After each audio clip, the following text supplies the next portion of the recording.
If there is one stock market scandal that makes people shiver the moment they hear the name, it's Bernie Madoff. Not because he was a flashy street con artist, not because he looked like a criminal, but because he lived at the heart of the place people trust most to be professional and regulated: Wall Street. For years, Madoff wasn't treated like a risk. He was treated like a seal of safety. He had reputation, connections, and the kind of calm confidence that makes wealthy investors feel like they're sitting next to a man who has solved the market. He didn't need loud marketing. He didn't beg for money. In many cases, people felt lucky just to be allowed in. That exclusive club feeling is where the danger begins. Because in the biggest scams, the victims don't feel like victims. They feel like insiders. They feel selected. They feel smarter than the crowd. Madoff's promise sounded almost magical, but never too magical. Steady returns, low drama, consistent performance. Results that looked too good to be true, yet not so outrageous that they screamed fantasy. It was a perfect lie, elegant, believable, and soothing. Then came 2008. The global financial crisis didn't just crash markets, it also crashed illusions. In times of panic, investors demand one thing: cash. They don't want explanations. They don't want optimism. They want their money back, now. And that's the moment every Ponzi scheme fears. Not because someone suddenly becomes wise, but because a Ponzi scheme can't survive mass withdrawals. It survives on confidence and new inflows. When too many people demand real money at the same time, the stage collapses under the weight of reality. And then the truth surfaced in the simplest, most brutal form: confession. According to widely reported accounts summarized by law enforcement and case histories, Madoff admitted that his investment advisory operation was essentially a Ponzi scheme, paying earlier investors with money from later investors rather than producing legitimate investment returns. That single concept is the core of the scandal. He wasn't generating steady profits, he was recycling trust, and the scale was staggering. The victims weren't only greedy gamblers. They included charities, foundations, pension-related accounts, wealthy families, and ordinary people who trusted the system because everyone around them acted like Madoff was untouchable. This is what makes the story so haunting. Madoff didn't only steal money. He stole the feeling of safety people thought Wall Street was built to protect. He turned reputation into a weapon. He turned credibility into camouflage. Now here's the question that keeps viewers locked in. How can a scam like this survive for years in a world of audits, regulators, and professionals who are paid to detect fraud? That's why this isn't just a story about one man. It's a story about human psychology: greed, status, fear of missing out, and institutional failure. The moments when warning signs existed, yet nobody pulled the fire alarm loudly enough to stop the building from burning. So part 1 ends on the cliffhanger that makes the next chapter inevitable. If Madoff was running a Ponzi scheme, how did he sell it as a real strategy? And why did so many smart people protect the illusion? To understand why people poured money into Bernie Madoff, you have to understand something uncomfortable. He wasn't selling stocks. He was selling relief. In finance, high returns attract attention, but steady returns create addiction. Consistency makes investors feel like risk has been tamed, like volatility has been defeated, like a smarter mind has engineered a smoother world. Madoff created the illusion of a secret formula. He didn't talk like a salesman. He talked like a professional who didn't need to convince you because the results would do the convincing. That quiet confidence is a powerful drug to wealthy investors because it feels like competence, not hype. Then he added a second psychological lock: exclusivity. Many victims have described the social dynamic as a kind of invitation-only circle. The more private it felt, the more people assumed it must be legitimate. Because if it were fake, surely it couldn't exist in plain sight among powerful families and institutions, right? And here is the most important structural feature that helped the scheme scale: layers of intermediaries. Not everyone handed money directly to Madoff. In many cases, money flowed through advisors, feeder funds, and trusted gatekeepers, people whose job, in theory, was to perform due diligence. Each layer became a new stamp of legitimacy.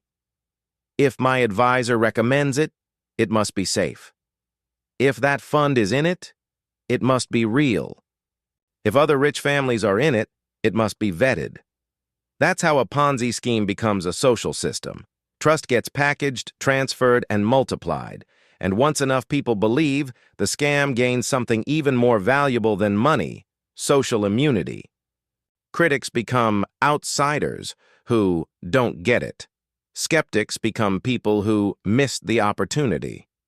In wealthy circles, being wrong isn't the biggest fear. Being excluded is. But the scheme had a fatal weakness. Like every Ponzi scheme, it needed continued inflows. As long as withdrawals stayed manageable, the operation could appear stable. The moment withdrawals surged, the illusion would crack. The 2008 crisis wasn't just a market crash, it was a stress test for every financial lie. Investors demanded cash at once. They didn't care about monthly statements.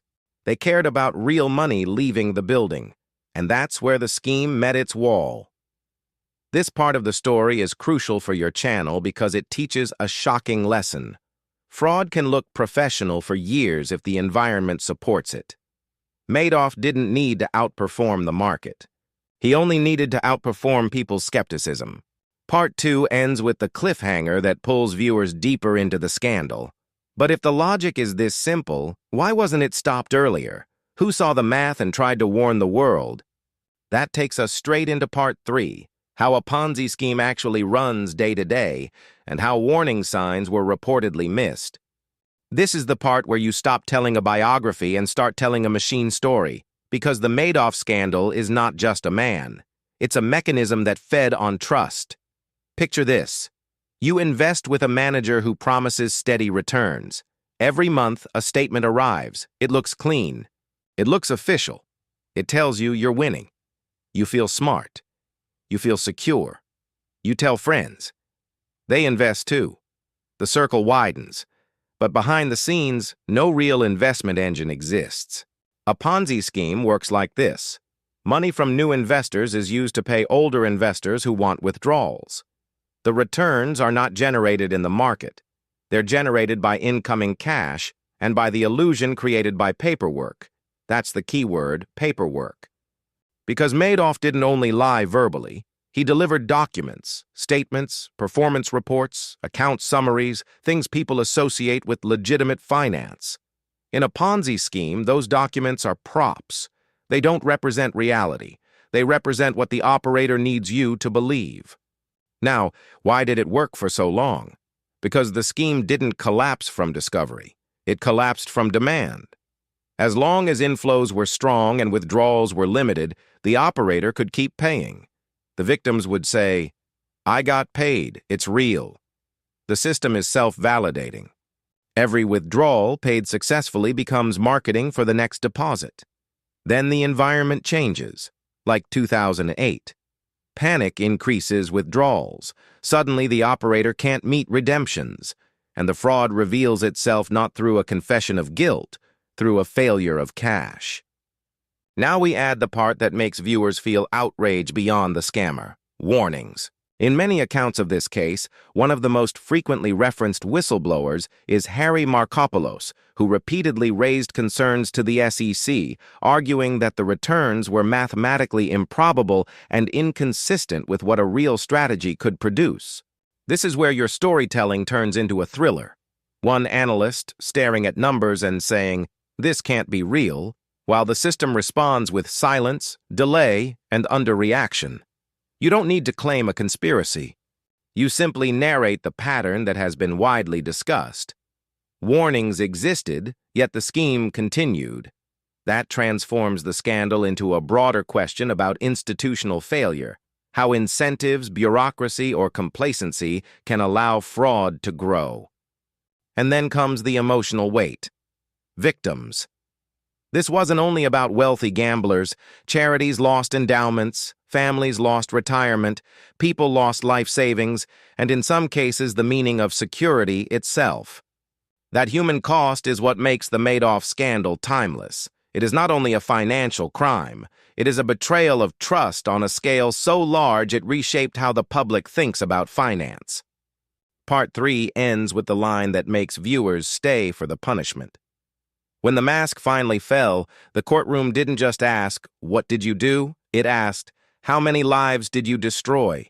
And the answer led to one of the harshest sentences in U.S. financial crime history. This is the chapter audiences love because it has a clean ending. Consequences. Once the scheme was exposed, it didn't remain a rumor. It became a criminal case. Madoff was arrested, and the story moved from finance pages into national scandal territory. Then came the moment that changed everything from investigation to certainty. Madoff pleaded guilty. When someone pleads guilty in a case this large, the narrative becomes brutally simple. The fraud was real, and now the question is punishment.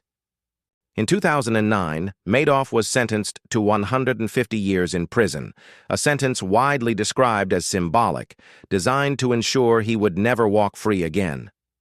The court's message was clear. This wasn't a technical violation. It was a massive financial deception that devastated lives. For voiceover storytelling, this section should feel like a courtroom montage. The arrest, the guilty plea, the victim statements, the judge's decision, and the final number, 150 years. Because the number itself is cinematic, it's not just a sentence, it's a declaration that the court saw the damage as beyond redemption. And this is where you add the moral punch without preaching. In financial scandals, prison is rare. In this case, the system needed to show it could still bite. But Part 4 isn't only punishment, it's also about why it took so long. The public anger wasn't aimed only at Madoff. It also aimed at everyone who failed to detect him, everyone who trusted him blindly, and everyone who earned fees funneling money into him. That's why your Part 4 cliffhanger isn't about guilt. It's about aftershocks. If Madoff is in prison, what happens to the money? Can victims recover anything? And how do you rebuild trust in a world where reputation was the disguise? That leads to Part 5. Recovery efforts, restitution processes, and the bigger lesson this case leaves behind. A scandal like this doesn't end when the fraudster goes to prison. It ends when victims stop feeling the damage. And for many, that never fully happens. After Madoff's sentence, the story shifted into the long, slow world of recovery. Trustees, claims, clawbacks, and the painful reality that money moved through too many hands to return cleanly. This is where your channel can stand out, by explaining that financial scandals have two endings. Ending 1, the headline ending, arrest, guilty plea, 150-year sentence. The public thinks the story is over. Ending. 2, the real ending. Years of recovery, legal fights, and partial restitution, where victims don't seek revenge, they seek survival. The Madoff scandal also left a permanent scar on trust itself. It taught investors a cruel lesson. If reputation can be weaponized this effectively, then trust me is not a strategy. And if smart people can be fooled by steady returns and social proof, then every investor is vulnerable to the same psychological traps. Fear of missing out, desire for exclusivity, reliance on intermediaries, and the belief that someone else must have checked. And it forced a bigger question on the system. What does regulation mean if fraud this big can run for years? This is where you can end with a final documentary punchline.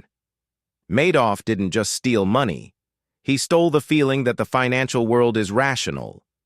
And then finish with the lesson that keeps viewers thinking after the video ends. If someone offers returns that look smooth when everything else is volatile, don't ask, "How do I get in?" Ask, "How is this verified?"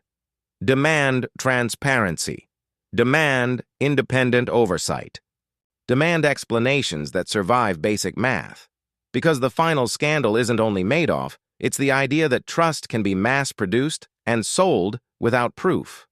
Close with a hook for future episodes. This boosts retention and comments. If you want the next chapter, comment Part 2, and I'll break down the feeder funds, the SEC warning controversy, and how recovery efforts tried to return money to victims over time.